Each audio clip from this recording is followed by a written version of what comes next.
do some filming. Yeah, just showing the fans what they want to see.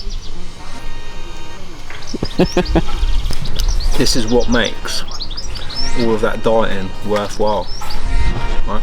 So get down to race weight, then because we're doing lots of exercise, you can stuff your face with brownies halfway round rides. This is ridiculous as well. It's a chocolate Nutella brownie, ridiculous.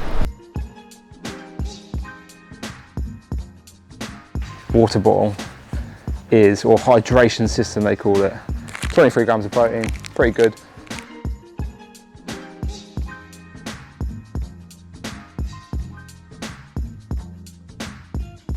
Welcome back to becoming an Ironman. Right, today we are going to, I thought it'd be a good idea to go through some of the kit that I use for my training. So I've laid it all out on the grass. We're going to go through the stuff I've been using for swimming, the stuff I've been using for running throughout the winter and now in the summer, cycling, the bikes I'm using, my turbos, and also some stuff for fueling. Then we are off for a 2.5 hour cycle, zone 2 heart rate, and what I'm going to do is have a nice coffee break in the middle of that and a cake. So let's start and go through some of the kit that I've been using. Let's go. Right, so if we start off with swimming, this here is a centre snorkel, I believe. So it goes on your mouth like that. Strap it around your head, and it enables you to be able to swim without coming up for breath. So very, very useful for working on kicking, you know, arm position, the catch, the pull, all that type of stuff. Very, very useful for that. Although you do get a little bit out of breath after a period of time, you have to come up for some real air. So I would say that about this. Picked that up off Amazon. The next thing for swimming are these. These make your feet bigger in order to move more water, the flippers, and they are really, really good for working on kicking technique. It really highlights the form that you're using with your feet and your foot position, because when you're trying to kick and you're not very efficient, it gets pretty awful and pretty challenging. So, and when you're kicking properly, you fly through the water with these on. So very, very useful for working on drills in the pool. I've been using them quite a lot since we've returned from lockdown. I still haven't mastered them. I'm getting better with them. Another couple of swimming aids that we use in the pool: float, put that out in front of me, work on my kicking, and you know, when I'm working on some rotational techniques, etc. Very useful, pretty straightforward. And then this little thing is a pool buoy. It goes in between your legs in the pool, makes your legs float, so you can work on your upper body technique without having to worry about your legs sinking, and my legs like to sink, so very, very useful to work on my stroke. This has probably been one of the most useful bits of kit I've had in the pool, and actually kind of using this will kind of mimic the way the wetsuit works, because my wetsuit, as you'll see in a little while, or in a minute, has extra neoprene around the waist area and the legs. Keeps your legs a little bit more buoyant. Very, very useful for a kind of novice swimmer like me. Keeps me more upright in the water and allows me to glide through the water a lot better. Another thing we use in the pool, these bad boys, they go on your hands like this,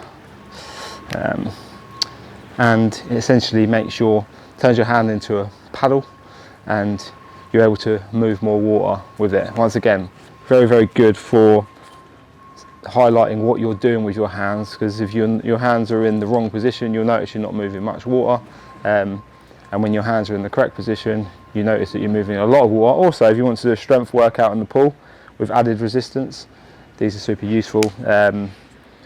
I'll be honest, I haven't used them that much since I've been back in the pool. I need to make better use of them, definitely. What else have we got? So, as you can see, this is a toe float, and it's still in the packet. I haven't used it because I've only just started open water swimming again. They're very, very, very useful. I had one last year that I trashed, that I used a little bit because we had to on certain days in the water. And no doubt I'll get this out at some point, but essentially you strap it to your body, it's bright, it goes behind you, highlights to everyone where you are in the water when you're in the open water. Really good for open water swims, sea swims, etc. Stops people crashing into you as well, which is good because they can see you. Even you'd think that people wouldn't smash into you in the open water, but they do. I noticed that yesterday when I went swimming. These little bad boys, I only got them recently, but are amazing. Zog's earplug, butterfingers. Zog's earplugs. They go in your ears and they stop water going in. Pretty good actually, pretty useful. My ears, unfortunately, are a bit beaten up from the combat sports days, as you can see. So water tends to get in there and doesn't get out. So this will stop the water from going in, and then I can actually hear for the rest of the day, which is useful when you're with patients. Then you've got these bits of kit, rubber hats, swim caps, a bright one and a dark one. Now I originally bought this dark one and I was using that. I only have 2 of these, but I realised, or someone highlighted to me quite quickly, that when you're in the open water you can't see anyone who's wearing a dark one, so they told me to get a bright one and then they could see me. So this is why I've got this one. So a Hoob one and a Speedo one. They seem pretty similar to me. I don't really know too much about them, but they're pretty good for highlighting your position in the water.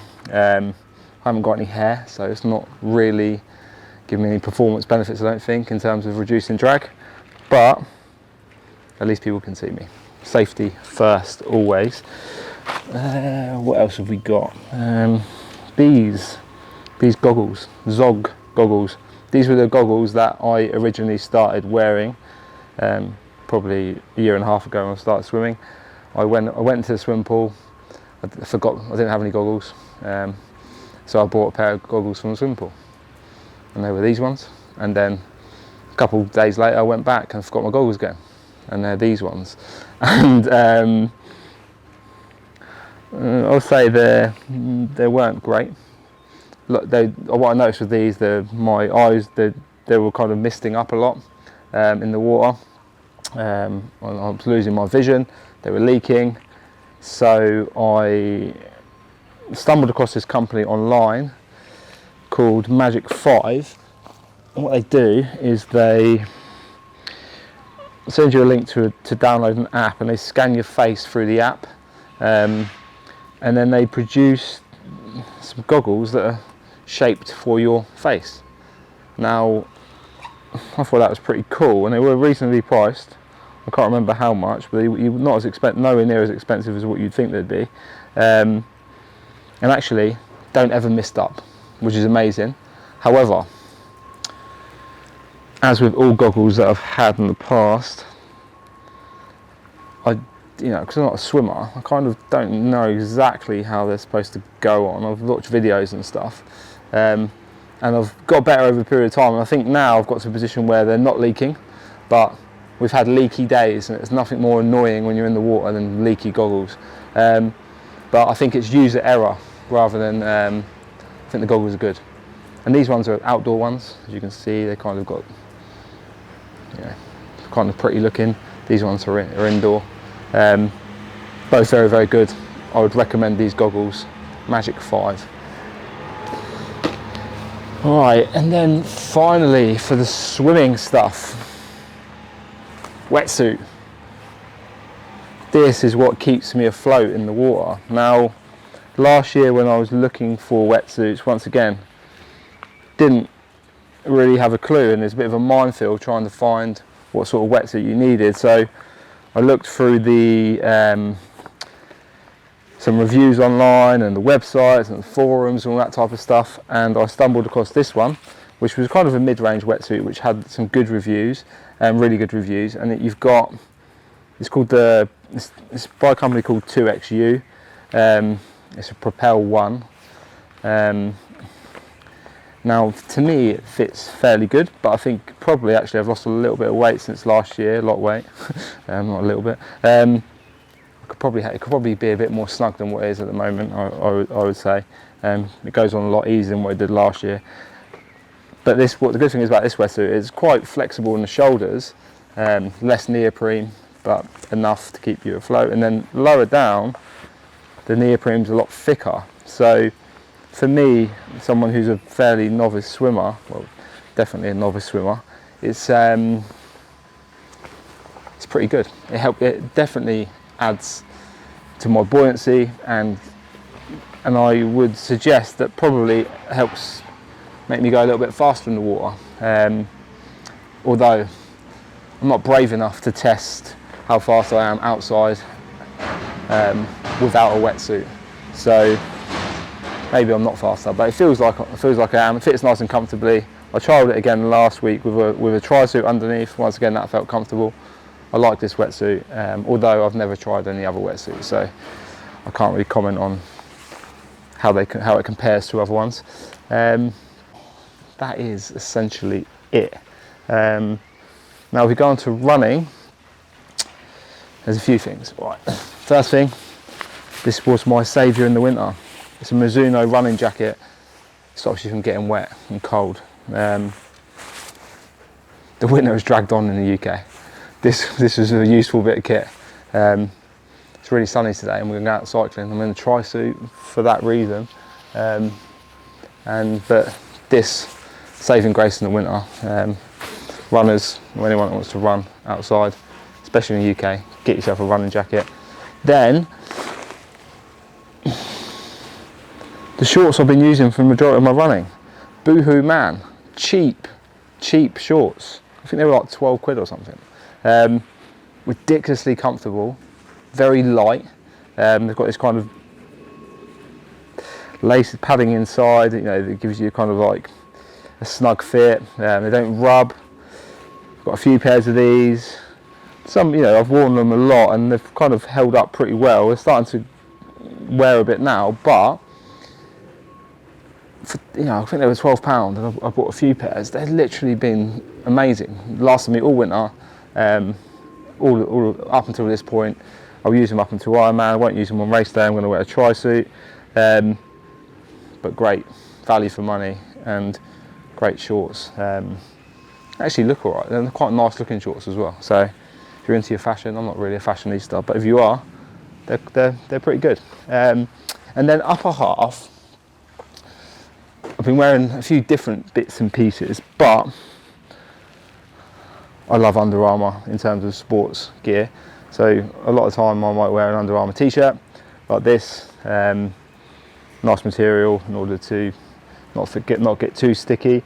But I've got lots of other upper body stuff that I wear. Sometimes longer sleeve, sometimes shorter sleeve. But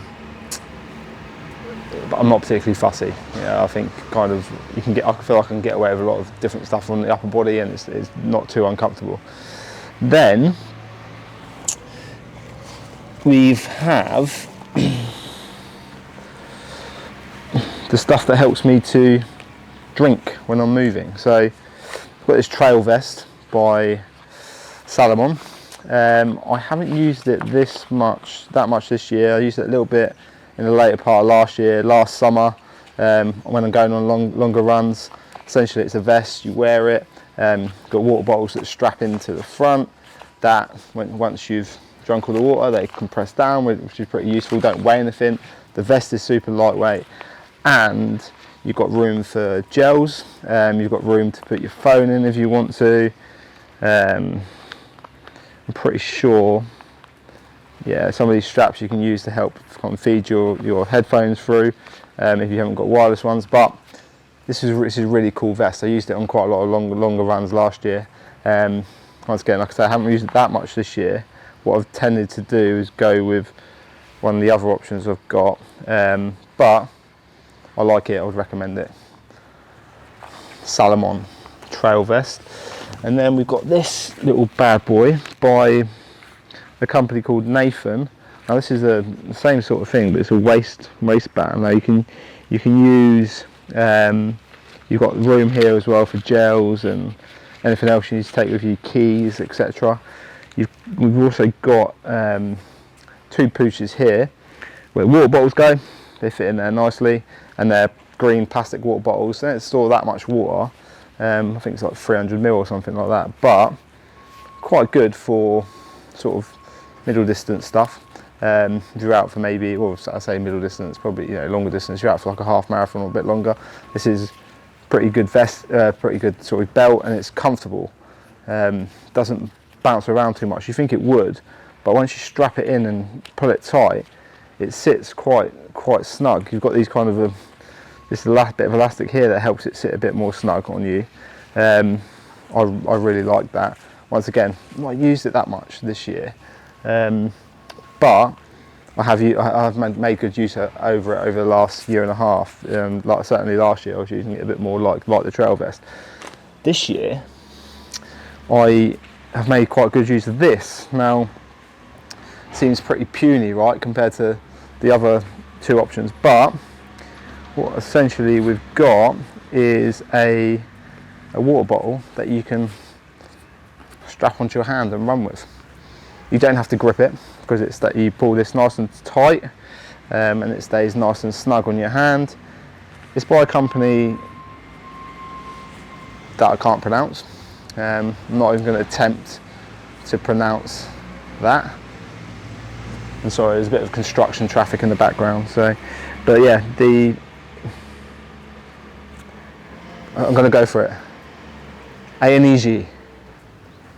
Anyone else got a better pronunciation than me for that one? I'm not sure I've got that right. Probably butchered it, but it's good. You can fit some keys in the front. If you really want to, you're that keen, you can carry your phone on you, and you've got room for gels, and it all zips up, gets nice and snug. You can pop it on your hand. I love this. This is really, really good. Perfect for sort of anything up to half marathon, I'd say. As long as the weather's not too hot and you don't have to take on too much fluid, but you can get a couple of gels in there and some fluid. Really, really good. I've used this a lot. And I will continue to use it. And I can't remember how much it cost. It was pretty cheap, £10 or £12 or something from Amazon. So I would recommend that one definitely. Right, so next we are on to, before we finish running, we can't forget about these. These are my running trainers.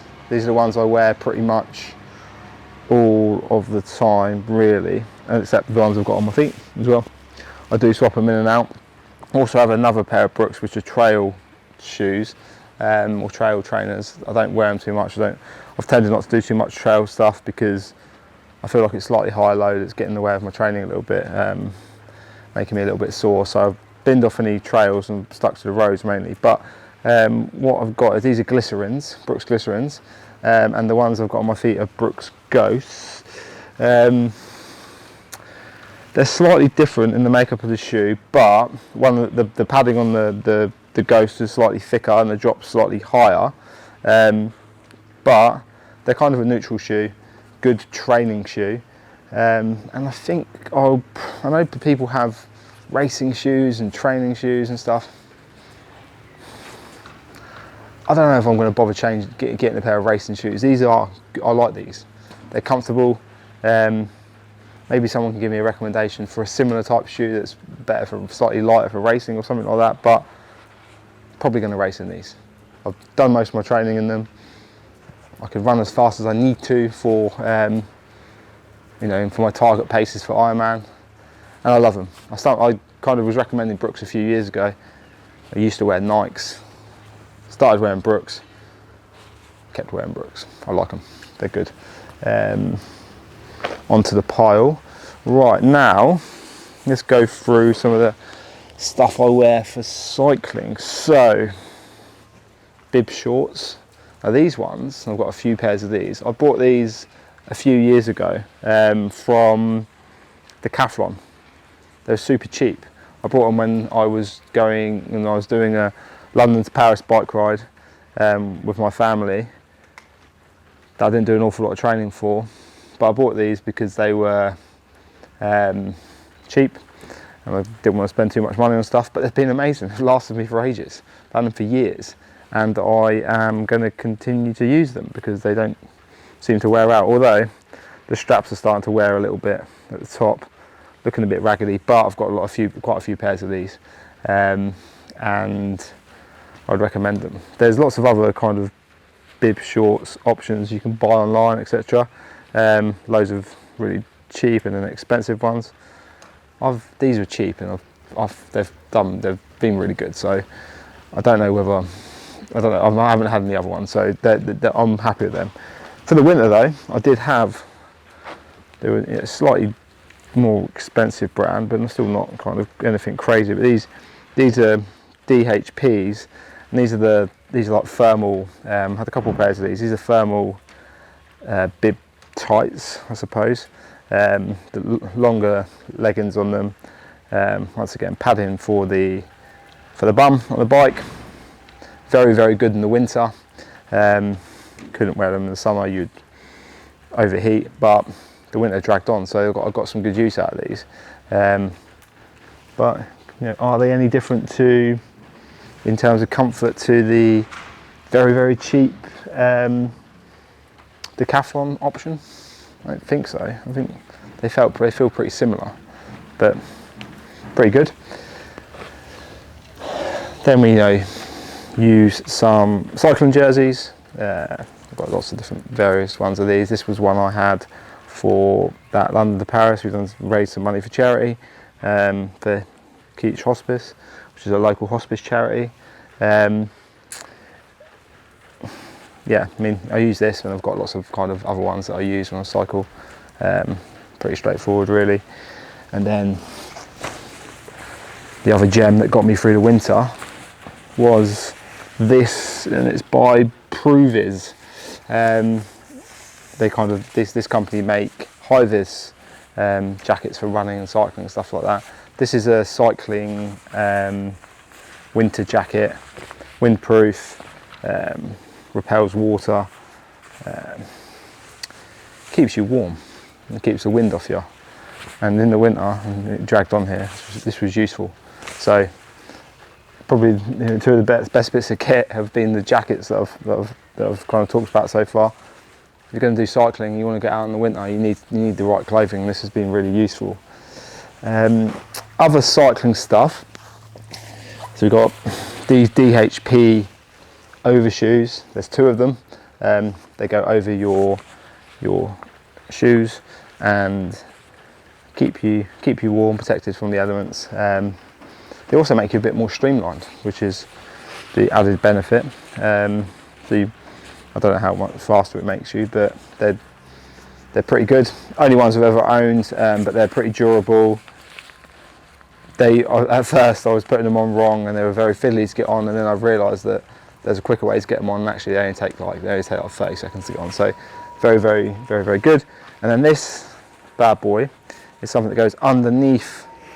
I'm going to wear it today. It goes underneath my helmet, keeps the sun off you. Actually, I'm not going to wear it today, actually, because I'm going to wear my helmet with the visor, that comes down at the front. So, but yeah, this is a cycling hat, essentially. It goes underneath your helmet. Lots of cyclists wear them. This one I stumbled across some retro company online that do them. Pretty cheap as well, which was good. I like that. It's quite good in the summer. Cycling wise, the only final thing I've used really is the cycling shoes, and they were when I bought my road bike last year. And look at they're a bit worn now, but when I bought them, they're still very good. Bought my road bike last year. These were the ones that the shop recommended, and they've been very good. I like them. Very comfortable. They've got cleats on the bottom that clip into my pedals. You've got a strap at the bottom, and then you've got this kind of like twisty device thingy that makes them nice and tight on your foot. Easy to take on, easy Butterfingers again. Easy to put on, sorry, easy to take off. Don't very comfortable, very light as well. So and solid. So when you're putting force through them, it translates into the bike, which is good. I would recommend them. Bonnet Major. They're good cycling shoes. Okay, moving on, almost done with the clothing stuff. In case you're getting bored of clothing, this is one of my tri-suits by DHP, and this tri-suit is by Zone 3. I actually prefer this blue one in terms of comfort, and it's a bit more lightweight, but I don't really like the pattern on it. It's a bit ugly. I don't know what they were thinking when they designed it, to be honest, but it's actually really good, really comfortable. On the tri-suits, what you find is that you got some padding, but it's a little bit less than what you'd get on bib shorts, but enough padding to be comfortable enough on the bike. I like this tri-suit. Fits a bit better than this one, but I like the way this one looks a bit more, but I still don't really like the way it looks that much. And to be honest, I don't know if I'm a big fan of wearing tri-suits in general, but I think they're very functional for what we're trying to do, and that is moving as fast as we can within kind of our ability, without creating loads of resistance in the process and slowing ourselves down. So these are good for that. They're nice and tight and they fit nice and snug, and they go underneath your wetsuit, and yeah, nothing's hanging off you, so that you're not getting any drag. But they're both pretty comfortable, but I prefer the DHP. But yeah, I'd say pretty essential kit for triathlon, really. One final thing actually on the clothing side is we have this helmet by Wildside. Nice black helmet. I like the way it looks. You've got these kind of clip-on visors that go on the front. You can wear sunglasses with them if you want, but you can put a clip-on visor. Kind of looks quite cool. It's not as Gucci as a proper aero helmet, you know, with the long tail and stuff like that, but for the price you pay, I think you can pay £200 for an aero helmet. I think I paid something like £50 for this. Once again, I stumbled across this on Instagram. I love this helmet, it's good. Now, if I was more triathlon savvy and I was, you know, maybe after a few years, as I get better on the bike and my position improves, maybe I will get, or maybe even sooner, I'll get a proper aero helmet. But this has been great. I don't think it's any different to any other helmet I've ever worn, but I think it looks a bit cooler, certainly on. So there you go.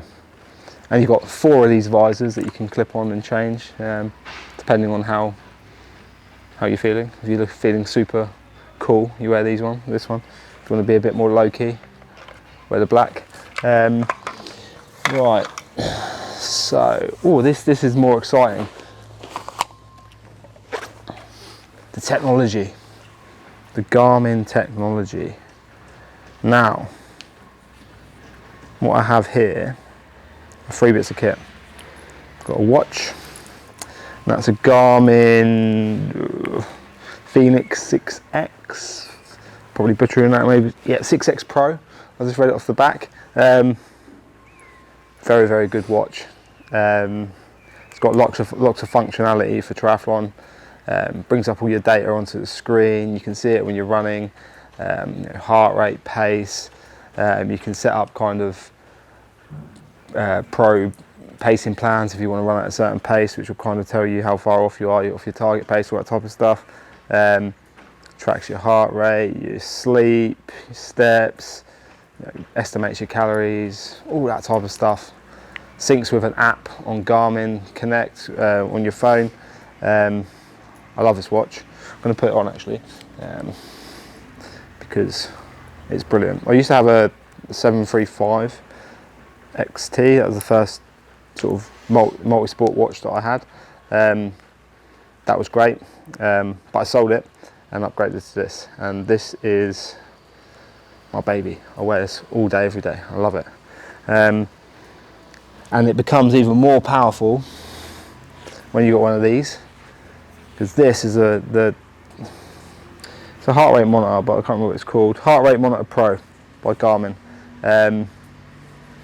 You kind of strap it on underneath your clothing, and it spits out heart rate data. But it also tells you a lot of other stuff. So when you're running, if you've got this on, it will tell you kind of some stuff about your stride length, how much you're going, how much energy I suppose you're losing as you go up and down, like vertical ratio and vertical oscillation. For those people that are geeked out on it, it also tell you how many steps you're taking. All good data if you want to improve your running. Very, very useful for tracking your heart rate as well, because the heart rate monitors on the watches can sometimes be a little bit ropey. Sometimes they're really accurate, and other times they just kind of do their own thing. Pretty good when you're static, but this is much more accurate. It's right next to your heart. So I love this bit of kit. I wear it on pretty much all of my training, and certainly when you're doing any heart rate zone training, which a lot of my triathlon stuff has been, this has been useful. And then I bought this more recently. Now this is a Garmin bike computer. I don't even know what it's called. I mean, this one doesn't say on the back what it's called. Maybe it does somewhere. I think it's like a 1030 Edge or something like that, I believe. Now this is pretty game changing when you're on the bike. If you use it just in general, right? So I'll talk about it first in general. Tells you your speed, how far you travelled, average speed, all that type of stuff. You can set up the screens to tell you that stuff. Also, it will, if you're climbing up a hill, there's a screen on it which tells you how far you've got, what the steepness of the climb is. It's got a map on, so you can plan your route, all that type of stuff. But it becomes, and also another thing on that is, it clips onto the front of the bike. And what I was doing before I had this, I was using my watch to gauge pace and heart rate and stuff like that. Now when you're on a bike, last thing you want to be doing is looking at your watch all the time. It's dangerous. You end up swerving in the road. So having this clipped onto the front of your bike, all you need to do is drop your eyes down, have a quick look at the screen, and then you can carry on cycling forward, and you don't have to take your hand off the bike or lean over or something stupid like that. Especially when you're cycling on the roads. There's some nutters out there in cars, and you want to avoid taking your hands off the bike if you can. So great bit of kit, especially when used in conjunction with the pedals I have on my bike. Now the pedals I have on my bike, they are vector-free, Garmin vector-free, so another Garmin bit of kit. Now Garmin don't pay me any money or anything like that. I just like Garmin kit. I think it's good. But yeah, the vector-frees talk to this. And they are a game changer when you're outside on the bike, because you essentially get a reading of how much power you're producing. Now before I had the power meters on my bike, I was going off purely heart rate. Now what I found that I'd end up doing is, because I was working in heart rate zones, I'd almost push too hard, bring my heart rate right up into the zone, and then I found the later part of the rides, because I put a lot of power through my legs, my power was decreasing through the later part of the rides. Now as soon as I got these and I was able to work in power zones and establish what kind of power I could produce over a longer period of time, it then did correlate with heart rate being in the right kind of zone, but I wouldn't burn my legs out early. So they're very, very good. They've helped me to train, and I'm going to be using them to predict my pace for the Ironman. So that's that. So the next thing is, if you come over here, because it's heavy and I can't bother to move it, this bad boy is a turbo trainer or smart trainer. You take the wheel off your bike, clip it into here, put the chain on, and essentially it helps you to control power and speed and stuff on your bike. It kind of puts some resistance on the wheel, and you can sync it with stuff like Zwift So you can do it's an indoor trainer basically.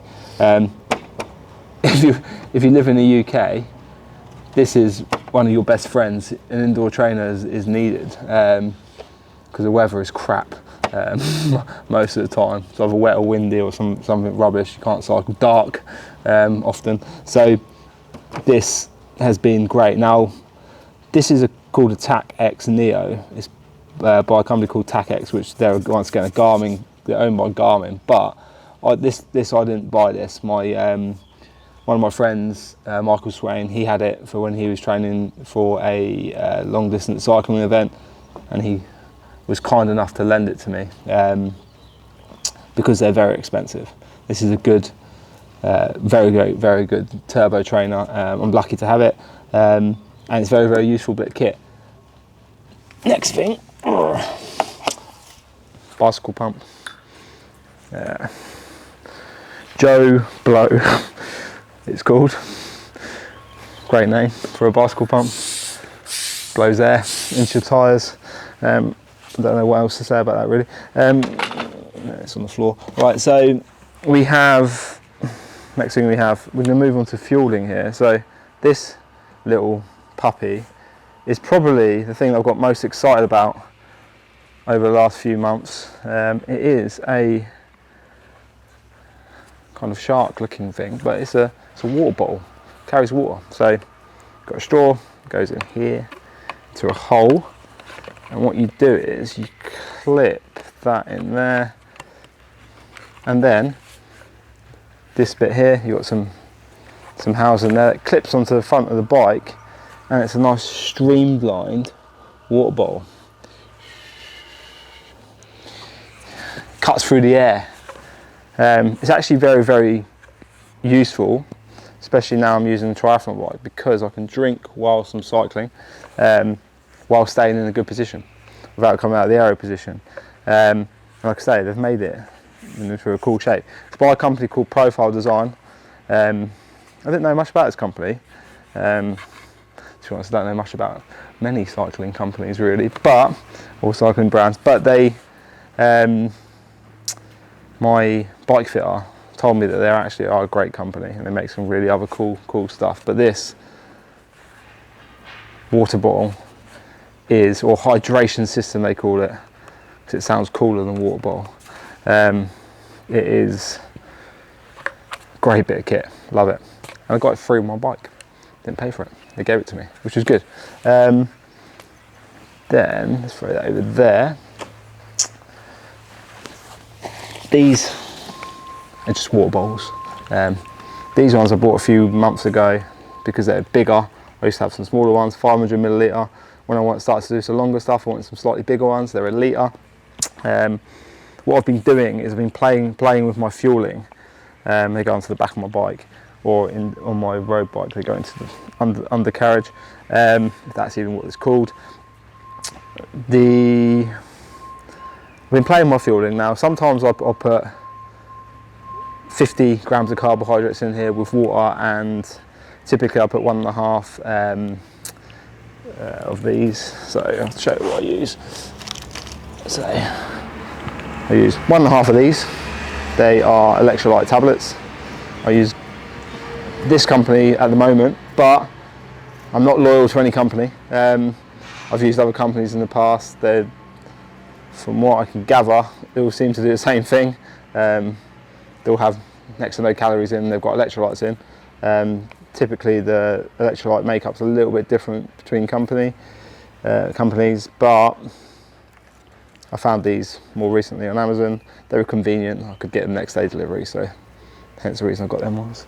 1.5 of those go into here, and I put in, once again, no loyalty to My Protein here, but these My Protein carb gels. I bought a load of these from them. I've also used other companies like SIS in terms of carb gels. I put 2 of these in here, or today I'm trialing 3, because I'm typically aiming to take around 75 grams of carbs in per hour. Now what I was doing was I was having maybe 50 grams of carbs in here, either in a powder form or gel form, and then I was having a gel. Now today I'm going to try just having it in the water bottle. Probably should have just done that in the first place. I don't know why I didn't think of that, but you know, these things eventually come to you, because it's quite fiddly using these, especially when you're running. No, sorry, when you're cycling, trying to get your hands and take up the gel. You end up biting it with your teeth and stuff. But they're very, very easy to use when you're running, because you've got both hands available. So I'd recommend these. My Protein, they're very, very reasonably priced as well. And the reason I got them, super convenient. My Protein are the most convenient supplement company in the world. Like literally, go on, you're getting delivered the next day. It's cheap, good quality stuff. Informed Sport logo here, which means that, you know, this stuff's tested as well, which is good if you're competitive and you're going to get tested. You can trust a big brand like My Protein.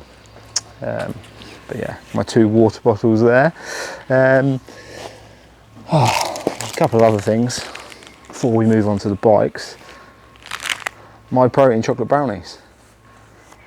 Right, these are basically chocolate bars with some protein in, which means that whilst I'm stuffing my face with chocolate, I can feel good about myself because I'm getting some recovery. So these are quite good because protein is important for recovery, and people will tend to think of protein consumption, you know, with bodybuilding type people, bigger people.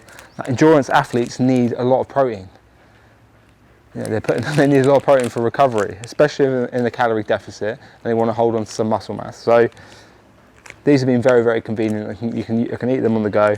Once again, very, very cheap for the amount of protein in a bar. And like I say, it kind of can, if you're staying away from chocolate and stuff like that, if you're trying to shed a few pounds, like I was at the start of this prep, or a lot of the way through the prep, this can kind of satisfy some of them cravings, whilst getting some benefit as well in terms of recovery. 23 grams of protein, pretty good. Great stuff. Then the final thing before we move on to the bikes,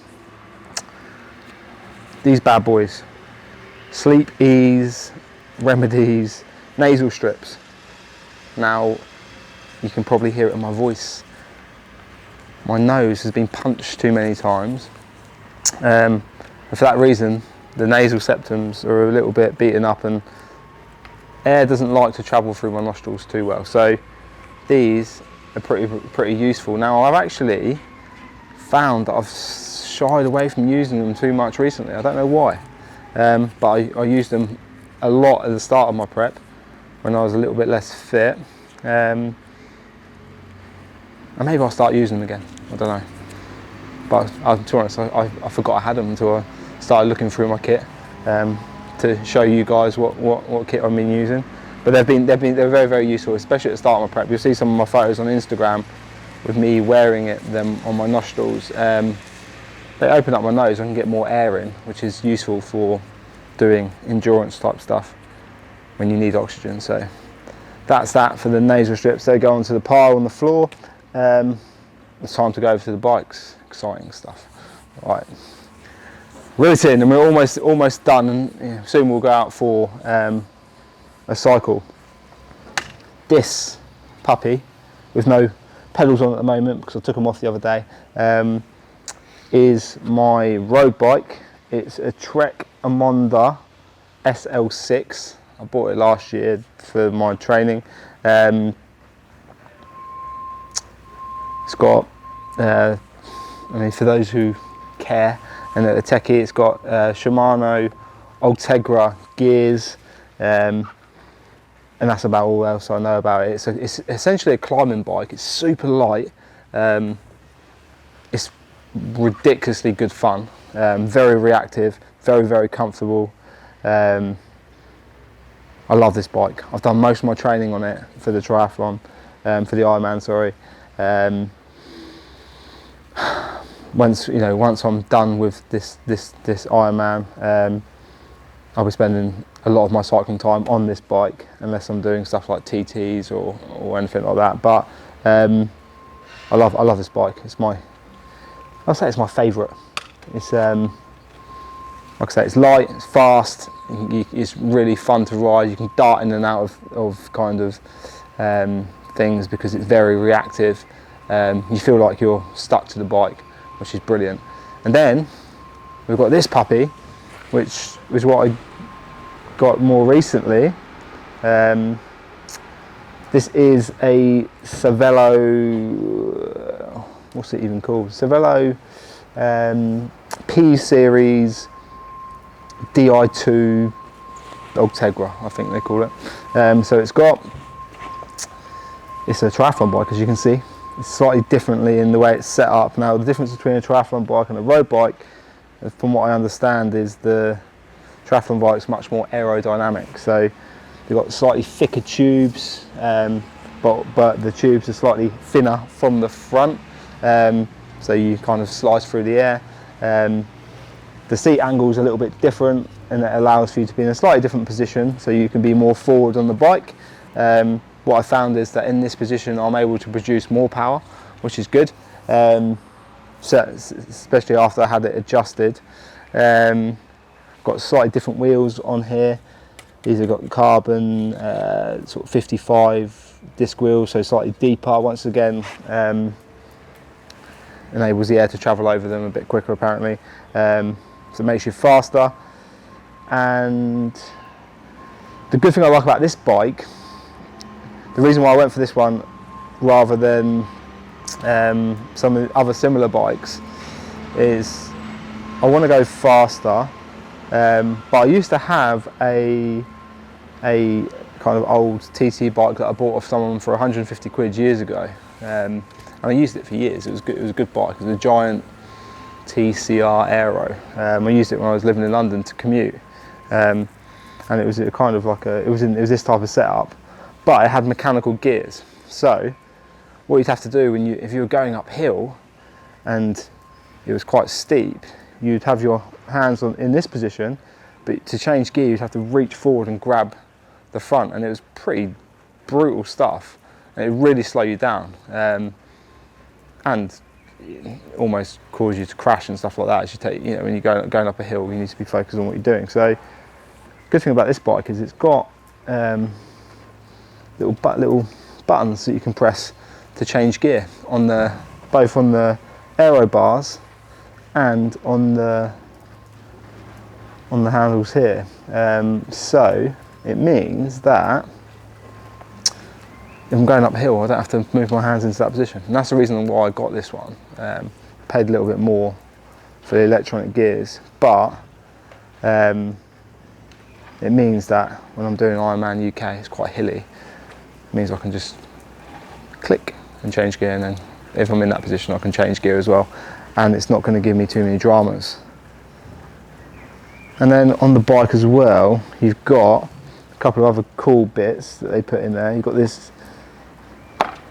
thing here, can't remember what they call it now, something, but anyway, you put fuel in there.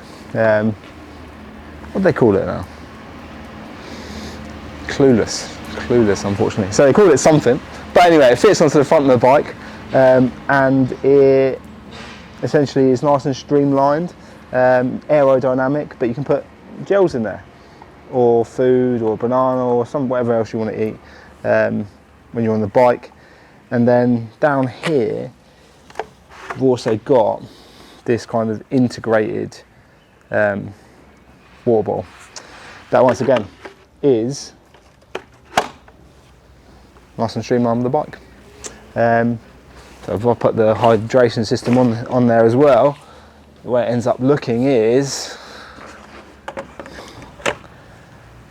looks mean, looks cool. But that's essentially it. As you can see, there's a lot of kit that you can potentially use for triathlon. What I would say is that I've got this kit over a period of time, over a few years now. It can be pretty daunting, I suppose, if you're going to do a triathlon and you think, God, look at all this kit, like all the stuff I need. But there's probably some key basics that you need: a pair of trainers. You don't need a watch. You don't need the pedals, you don't need anything like, you need a bike obviously, some swim shorts, some goggles, and some cycling and running clothing. Essentially that's the place to start, and then over a period of time you can start adding in all the other bits and pieces like the accessories for swimming, stuff like the wetsuits, tri-suits, you know, other stuff, worrying about fueling, all that type of stuff. Fueling, pretty important, but you can get around by, you know, just by going to a coffee shop or something like that halfway around, grabbing a cake and some water. And a turbo, you can pick up kind of some cheap ones that are kind of, you can even pick up ones that are non-electronic, that essentially just allow your back wheel to spin, so you can do indoor training in the winter. But yeah, that's essentially all of the triathlon kit that I've been using throughout my preparation. I am now about to pack it all away. Probably going to leave it in a pile. My missus is going to shout at me until I get back from my bike ride. But I'm going to pop it all inside, and then I'm going to get my bike ready, pump up tyres, all that type of stuff.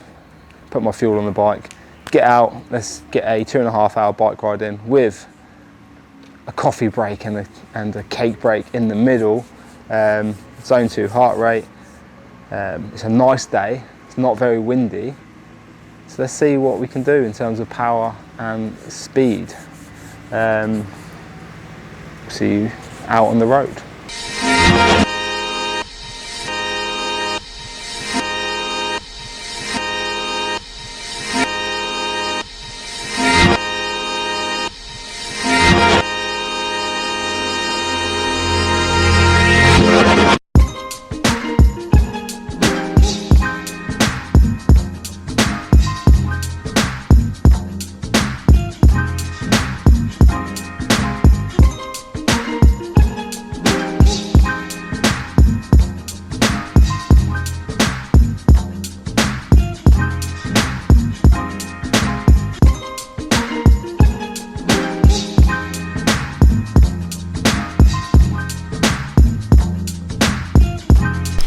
This is what makes all of that dieting worthwhile, right?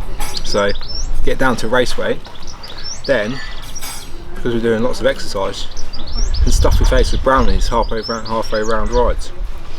This is ridiculous as well. It's a chocolate Nutella brownie, ridiculous.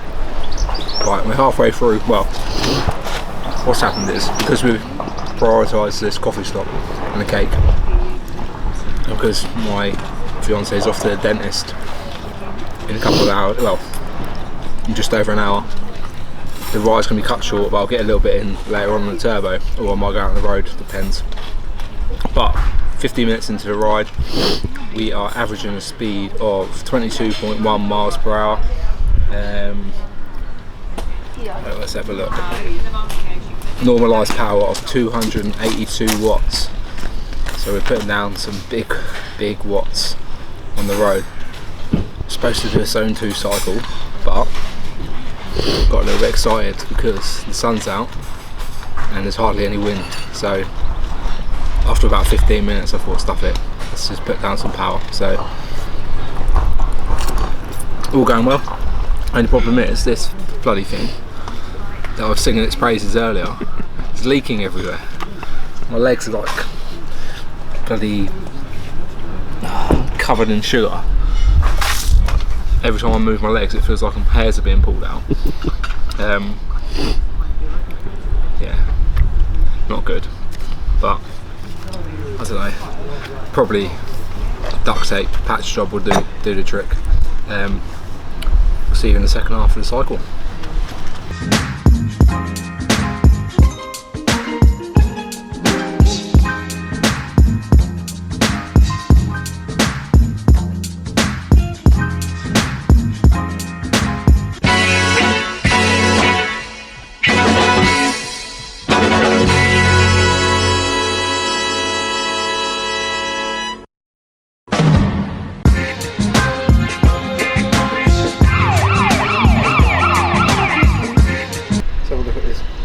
saying, we are just back in from that ride.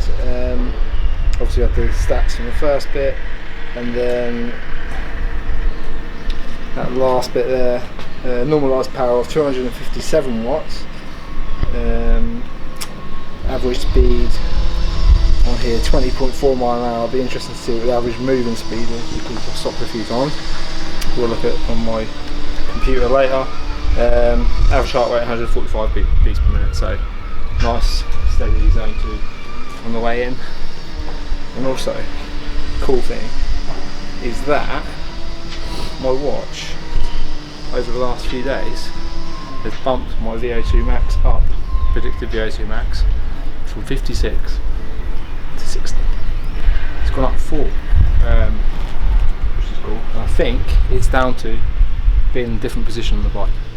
So I definitely haven't got that much fitter within the last few days, or last week or so, but it's been going up by 1 predicted point every time I've ridden. So I'm guessing, and it feels that way, and certainly by the numbers, I'm producing more power in that position. I'm also more aerodynamic in that position.